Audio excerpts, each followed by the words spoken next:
महाअभियोग सिफारिस समितिमा निलम्बित प्रधान न्यायाधीश राणाको बयान जारी रहेको छ। यसै सन्दर्भमा थप जानकारी गराउनका लागि हाम्रा सहकर्मी केशवराज जोशी यति बेला प्रत्यक्ष रूपमा जोडिनु भएको छ।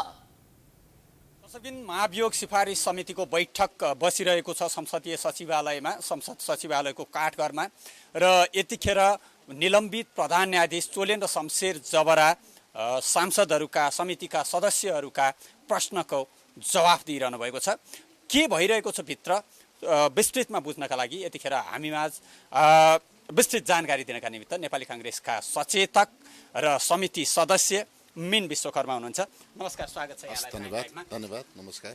अहिलेसम्म के भइरहेको छ? तपाईहरुले चोलेन्द्र शमशेरमाथि निलम्बित प्रधान न्यायाधीशमाथि आरोप लगाइराख्नु भएको छ, तर उहाँले पनि तपाईहरुमाथि केही आरोपहरू लगाएको हामीले सुनिरहेछौँ। अनि स्वाभाविक हो, प्रधान न्यायाधीशको काम कारबाही, उहाँको कार्यशैली, उहाँको क्षमता, उहाँको संवैधानिक पदीय दायित्व पूरा नगरे बापत उहाँलाई संसदका 1/4 सदस्यहरूले 21 बुँदे महाभियोग दर्ता गरेका हुन् र त्यो महाभियोगको बारेमा छलफल प्रारम्भ हामीले समितिले 1 गतेदेखि भदौ 1 गतेदेखि हामीले सुरु गर्यौं र आज 15 गते हामीले आरोपित निलम्बित प्रधान न्यायाधीश चोलेन्द्र शमशेर जबराको यो अभियोगका बारेमा के छ धारणा, तपाईको जवाफ के छ भनेर समितिले आज बोलाएर सोध्ने क्रम जारी छ, चलिराखेको छ। र यसै सवालमा तपाईहरुले भन्नुभए जस्तै अभियोगको सवालमा चाहिँ उहाँले यो अभियोग किन ढिलो छलफलमा आयो भन्ने सम्मको जिज्ञासा उहाँले राख्नु भएको छ र अरु बाँकी प्रश्नहरुमा उहाँले आफ्नो तर्फबाट जवाफ दिने क्रम जारी छ। विशेष गरी उहाँले यो महाभियोगको औचित्य समाप्त भइसक्यो, तर एउटा संसदीय समितिको, संसदको गरिमा राख्नका लागि, यसको इज्जत प्रतिष्ठाका लागि मात्रै यहाँ उपस्थित भएको हुँ भनेर भन्नुभएछ। तपाईहरुलाई चिसो पसेन? हैन, पस्दैन। उहाँले महाभियोग प्रस्तावको प्रतिरक्षा गर्ने क्रममा भनिएका सबै कुराहरूलाई हामीले सामान्य रूपमा लिन्छौँ। महाभियोगै लाग्नु हुँदैन थियो भन्ने त उहाँको प्रतिरक्षा होला। सँगसँगै उहाँले फेरि पनि महाभियोगमा उल्लेखित अभियोगहरूका बारेमा सफाई दिने क्रम, सफाईका आधारहरू प्रस्तुत गर्ने क्रम जारी छ। त्यसो भएको हुनाले उहाँले भनेका सबै कुराहरूलाई हामी बयानको क्रममा बोलेका कुराहरूलाई सामान्य रूपमा लिन्छौँ, त्यसरी नै लिइराखेका छौँ। अर्को कुरो परमादेशको विषयमा पनि कुरा आइराखेको थियो। ठ्याक्कै क्लियर त भएन, बरु महाभियोग एमालेका तर्फबाट आउनुपर्ने जस्तो क्वेसनहरू थियो र अर्को महाभियोग लाउने हो भने सबैलाई लाउनु पर्ने किसिमको कुरो थियो। के छ त्यसमा चाहिँ? हैन, हामीले त्यसमा प्रतिप्रश्न गर्यौं। उहाँले भन्नुभएका कुरालाई प्रतिप्रश्न गर्यौं कि ठ्याक्क भन्नुभएको के हो तपाईहरुको? उहाँको भनाइ के थियो भने राजनैतिक रूपले नियुक्ति भएका न्यायाधीशहरूका कारणले गर्दा मैले एकमतले निर्णय गर्न सकेन र त्यसमा स्वविवेकीय अधिकार हुन्छ भन्नुभयो। हामीले प्रतिप्रश्न गर्यौं। संविधानको धारा 136 ले न्यायपालिकामा भएका सबै निर्णयहरूको जिम्मेवारी प्रधान न्यायाधीशले लिनुपर्छ। तपाई लिनुहुन्छ कि लिनुहुन्न भनेर सोध्दा लिन त पर्छ, म लिन्छु, लिएकै छु, तर मैले बोल्ने क्रममा भनेको मात्रै हुँ भन्नुभयो। र उहाँले आफ्नो प्रतिरक्षा गर्ने क्रममा व्यक्त सबै भनाइहरूलाई हामीले छानबिन गर्न बाँकी नै छ। अहिले त उहाँ एकहोरो भनि नै रहनु भएको छ। त्यसैले यसलाई अहिले मैले चाहिँ विश्लेषण गरेर राख्नु, धारणा व्यक्त गर्नुभन्दा नि उहाँले भनेका कुराहरूलाई जस्ताको तस्तै राख्दा उहाँले आफ्नो प्रतिरक्षाका लागि केही कुराहरू सीमाभन्दा बाहिर गएर पनि राख्ने कोसिस गर्नुभएको छ। सीमाभन्दा बाहिर गएर बोल्नु भएको छ र सधैँ जस्तो कठघरामा उभ्याउने व्यक्ति कठघरामा उभिँदाखेरि तपाईहरुको अनुभव चाहिँ कस्तो छ? अनि हाम्रो अनुभव त हामीले अभियोग पत्र दर्ता गर्दा नै धेरै अनुसन्धान गरेर, धेरै परामर्श गरेर नेपाल बार, स्वयं सर्वोच्चका न्यायाधीशहरूको इजलास बहिष्कार, न्याय क्षेत्रको आन्दोलन, न्याय क्षेत्रमा भएका व्यक्तिगत विसङ्गतिका विरुद्ध सञ्चार जगतमा छापिएका, लेखिएका, देखाइएका ती सबै गतिविधिहरूलाई नै लिएर महाभियोग प्रस्ताव दर्ता भएको हुनाले त्यसैको सीमाभित्र रहेर हामीले प्रश्न गरिराखेका छौँ र यसलाई फेरि पनि मैले यहाँलाई भने यो सामान्य नै छ। सीमा बाहिर गएर केही उत्तरहरू दिनुभयो भनेर तपाईले भन्नुभयो हैन?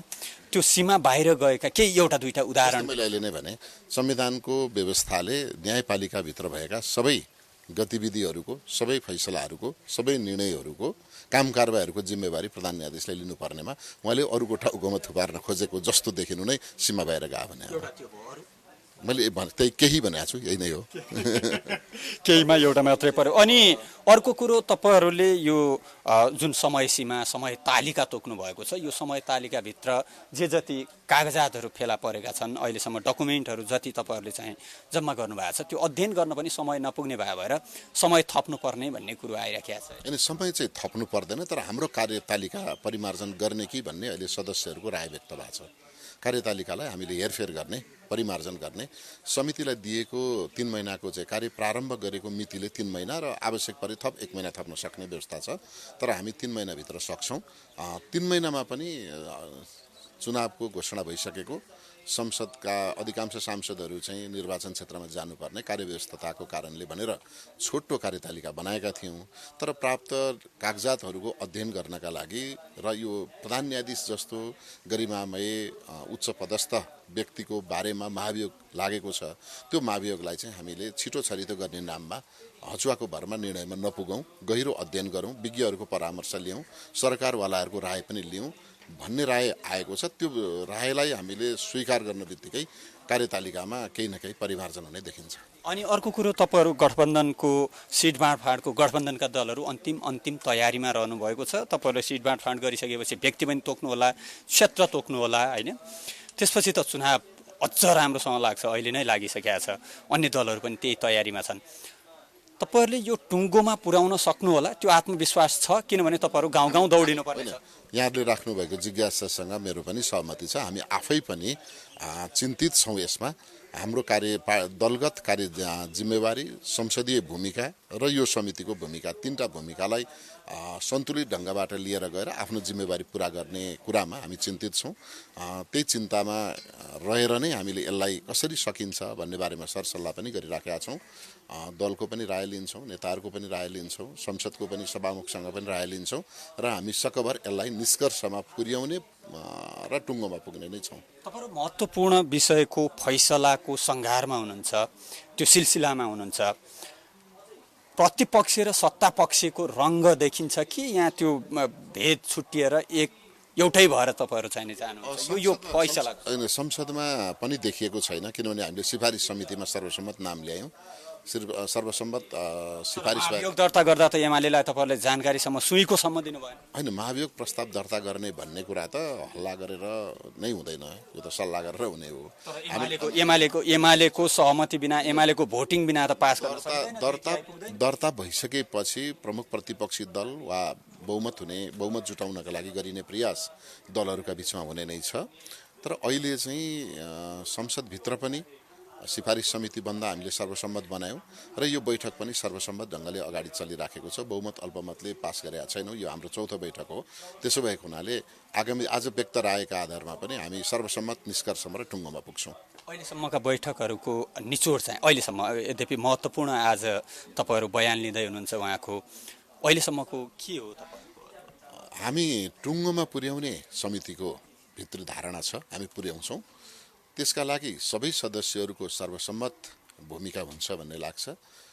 त्यसभित्र रहेर काम गर्ने क्रममा चाहिँ अहिले हामी बयान लिँदैछौँ। अब कागजात बुझ्छौँ, कागजातको अध्ययन गर्छौँ। सचिवालयलाई अलिक बढी कामको भार पर्न जान्छ, त्यसमा हामी अलिक फराकिलो ढङ्गले समय बढाएर हामी छलफल पनि गर्छौँ र यसलाई टुङ्गोमा पुर्याउनका लागि, सर्वसम्मत बनाउनका लागि पनि हामी फराकिलो छलफल गरेर भूमिका निर्वाह गर्छौँ। आज अब अन्तिममा आजकै कुरामा गएर टुङ्ग्याउँ।